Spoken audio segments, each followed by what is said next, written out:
everybody, Dan Monroe here, also known as Dragon Brush. Yeah, you guessed it. Hey, I got a really good show in store for us today, so let's get to it right after this.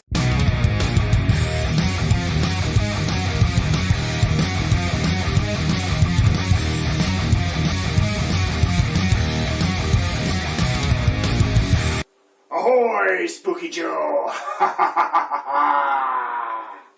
Oh, getting ready for my Captain Wallace stuff there. This is Channels Television's breaking news.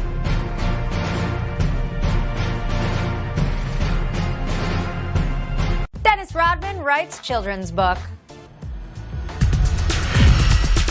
Hey guys, Crystal Marie here for Captain Wag. Former NBA star Dennis Rodman is now a children's author. The NBA Hall of Famer has penned a book called Dennis the Wild Bull.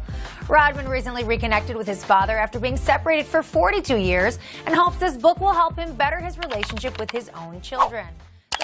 Dennis Rodman, NBA Hall of Famer, hair-dyed hard partier, children's book author? Yep, the former rebound monster is reportedly writing a book for kids called Dennis the Wild Bull, featuring a tattooed red-maned beast.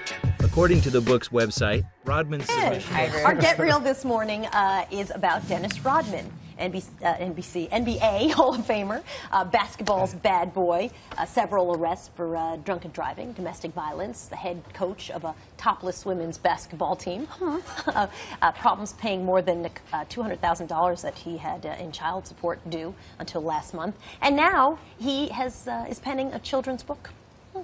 The book is called Dennis the Wild Bull.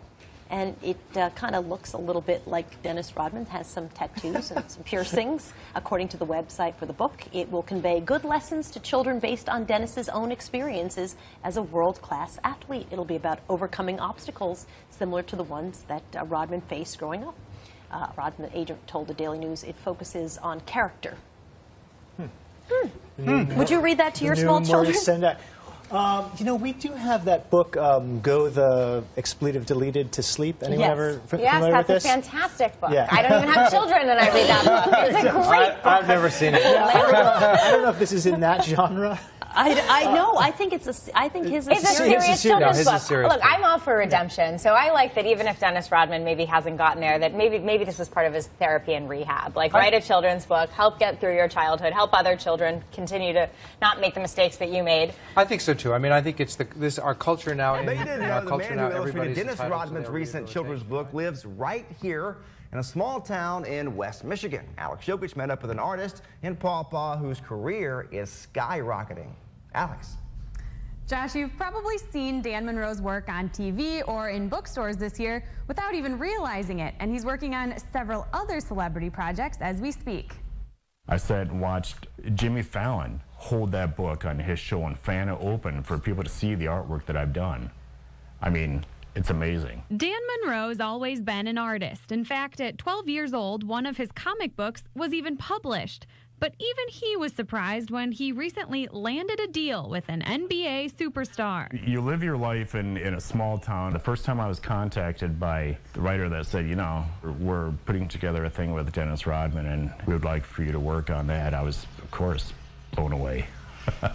Dennis the Wild Bull may have been Dan's big break. It's strange how life happens. When you do one book, then people see it and they like it, and the publishers, you know, kind of pass it around. You're called to do another one and another one. And he does it all from home in Paw Paw.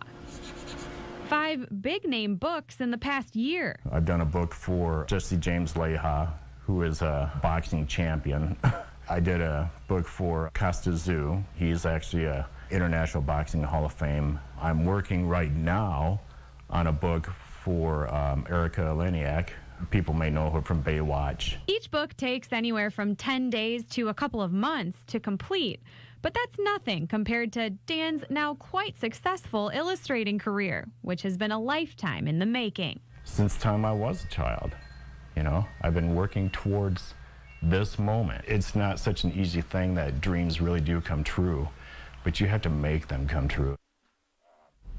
Dan is also currently working on a commemorative comic book for the U.S. Department of Defense that will be handed out to schools and military groups throughout the country. He has several other celebrity projects in the works as well that he can't give us the details on quite yet. So that was back in 2012 when the story first broke that Dennis Rodman had written his children's book, and I had been hired as the illustrator to illustrate the book and design the characters and everything else. So, you know, and in the time that happened, I saw my name being talked about in every media source worldwide, and that is no exaggeration whatsoever. And my name was, you know, attached to everything that Dennis Rodman did for a few years after that as well. And honestly, I'm still trying to decide on if that was a good thing or not. Yeah, I don't know. Yep, I did that book, and I'm very proud of it too. Like all of the artwork that I do, I put a lot of work into it. No one even knows the challenges that I had to overcome to produce this project. Maybe someday someone will ask me to tell the story. Well, in the years since, I've worked with many famous people. Erika Leniak, Sybil Danning, Kevin Sorbo, just to name a few. I also get to travel around and make appearances at comic conventions and public schools where I show kids how to draw, and we create superheroes together. Not too bad for a kid who was always drawing dinosaurs in class instead of listening to the teacher.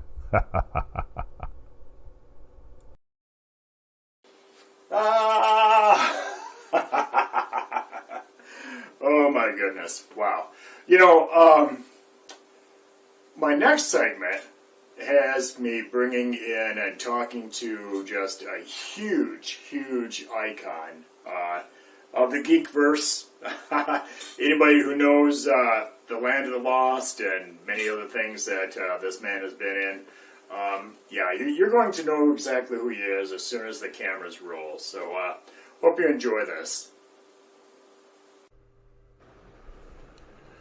Hello everybody, just want to thank everybody for tuning in and watching the Dragon Brush show.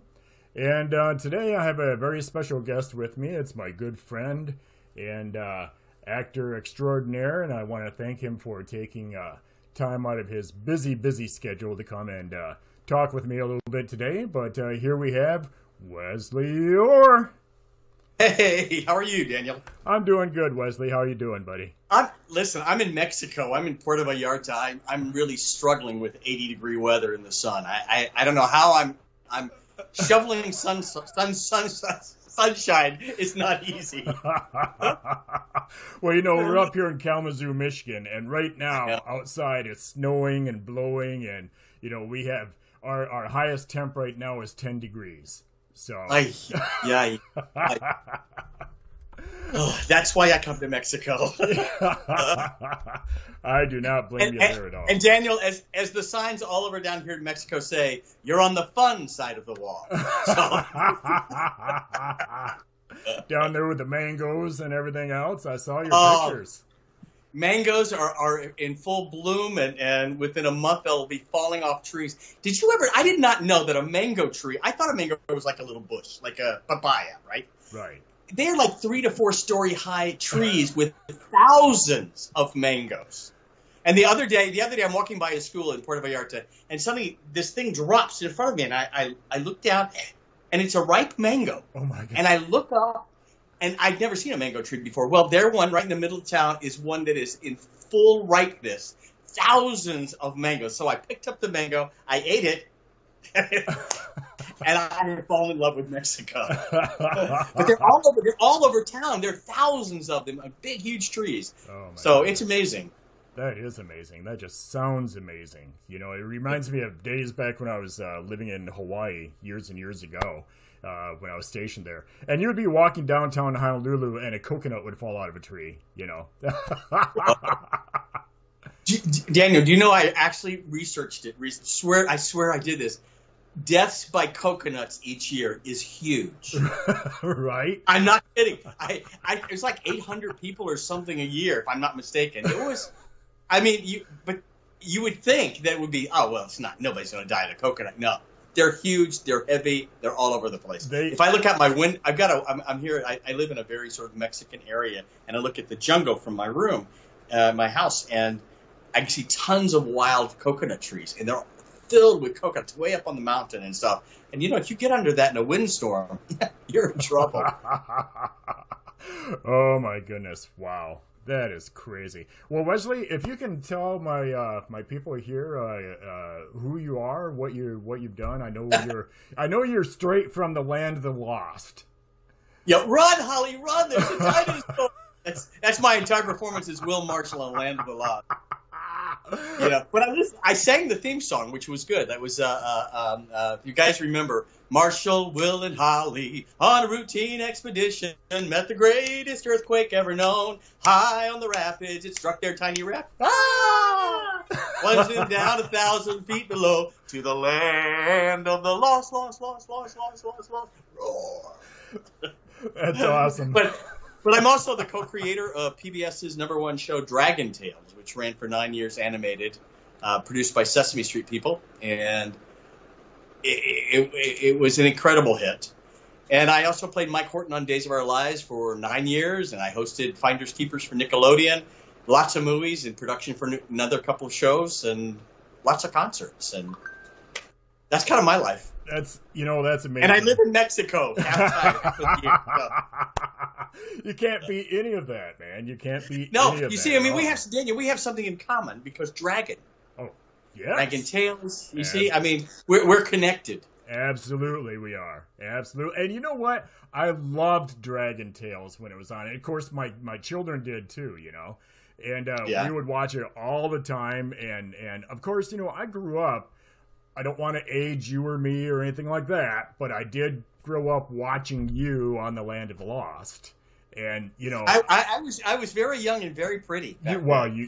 Yeah. You still are. Yeah. You still are. Time just dim the lights and, I don't know, a little Botox. No, a gallon of Botox. It's so weird when you get old and you suddenly have, like all these things hanging down. It's very weird. It's very true. There's times where I say to myself, God, I wish I was doing this back when I was young and pretty. Well, I got to tell you, the nice thing about being on TV, it's almost like a home movie. So all the old episodes of Land of the Lost or Days of Our Lives or whatever, I get to see myself back then as young, and so it's my home movie. And that's why I hate the fact that you were Skyping this and I'm actually on camera. I hate this, by the way. So I'd rather my voice still sounds young. My face gives it away. So. Well, Wesley, we're all there, man, and you look really good, my friend. You look really good. So don't But I want to ask you, how did you get that first job? Was Land of the Lost, was that your first job, or was that? No, it wasn't. You mean my first TV job? Yes. Because I started. I was 17. Well, I was 17, and I went to New York. I was driving a mobile home for Robert Goulet and Carol Lawrence, of all things. Wow. I'm 17, right? So the last place we played was Westbury, Long Island. I stayed in New York. I got a job at the American Shakespeare Festival at Stratford, Connecticut. I was understudying Ariel and the Tempest, and it was this big company. It was all the Juilliard School of Music people. It was in fact, the theater just burned down like a month ago, Stratford, Connecticut. And I remember I got on stage. We rehearsed for a month in New York at the Manhattan Club, and then we performed for 9 months in Stratford, Connecticut. And I'd never done Shakespeare. I'm a Southern boy from Hattiesburg, Mississippi. And I got on stage and I'm going, all hail, Grave Master Graves, so hail, I come to answer thy beck and call, be it to fly, to swim, to die the fire. And they go, Wesley, not on our stage. I go, what's wrong? They go, your accent. I go, what accent? So they sent this Liz Smith, this Juilliard linguist, for 9 months. Every day I had a class. I had to, instead of going running and jumping, I had to go running, jumping, ghost. But then I moved to California, and my first TV show, I answered an ad. A friend of mine called me and said, in Variety, I just got into LA. I think I was 18. And they said they're looking for a pretty Barry Williams type for a new series produced by the Monkees. And I went there, and I got it. And it was called The Organic Vegetables, with Kay Ballard, who was a friend of mine. She just passed away a few weeks ago. She was in her 90s.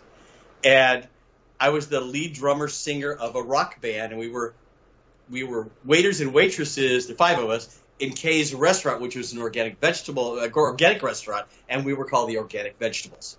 And we started shooting. There was a writer's strike. It never made it on the air. And then, so it went off. And then I got Days of Our Lives. I started Days of Our Lives, and shortly after that, I got Land of the Lost. So I was doing both shows at once. Wow. So I didn't realize you had Days of Our Lives first and then went to Land of the Lost. I thought it was the other way around. Wow, that's amazing. And it was amazing because, well, what was amazing was they were both NBC shows. That's the only reason I could have done them. And so the first 3 years on Days of Our Lives, I was doing Land of the Lost at the same time. And so they had to make an agreement with NBC that I could shoot all of my soap opera film scenes in the morning. And then in the afternoon, I'd have to go to Goldwyn Studios, or we were General Services for a while, but go over there and shoot Land of the Lost. Of course, the cast hated me because I got out at Days of Our Lives because I got out of there early. Everybody was like, oh, yeah, Wesley's got to shoot scenes first. But so in the morning, so Daniel, in the morning, I'm crying that my girlfriend is leaving me and doesn't like me and I'm having sexual problems. In the afternoon, I'm running from dinosaurs.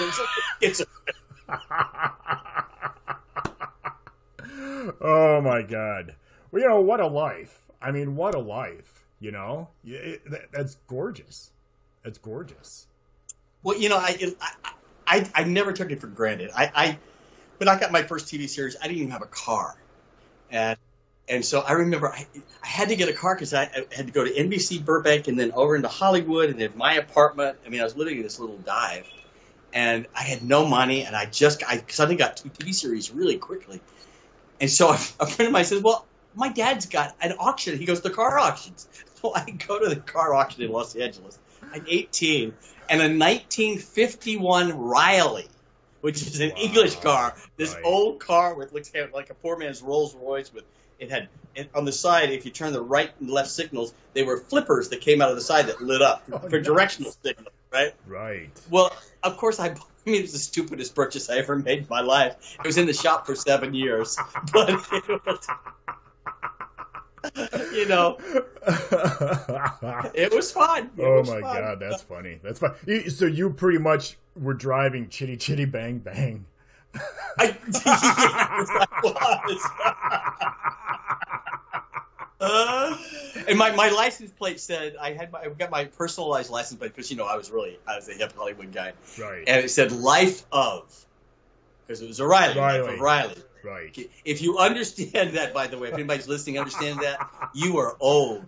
You are very, very old. Oh my God, Daniel. Oh my God, that is hilarious though. And so then how did you do Dragon Tales? Well, I was producing and writing and starring in some of them, totally hidden video for Fox TV. It was a hidden camera, like candid camera. So I was the head writers. I was a producer, segment producer, and then I would cast myself in all the parts, like a waiter or severed head that came to life. And so it was the best job I ever had. In fact, I got 3 paychecks. That was part 1 of a 2-part interview with my good friend Wesley Yore. And it was a half-hour interview, actually about a 40-minute interview that, actually wound up being more of a talk session with him and I because, we don't really interview because we're friends. So I'm going to show the rest of it on my next show, so please tune in so you can catch that.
So I'm hoping you enjoyed the show. This is my first show on the PMN network here. And, make sure that I also have the Evil Dragonfire Theater show going, and make sure to pop over and check that out as well. You can catch all these things on my website, dragonbrushart.com or evildragonfiretheater.com.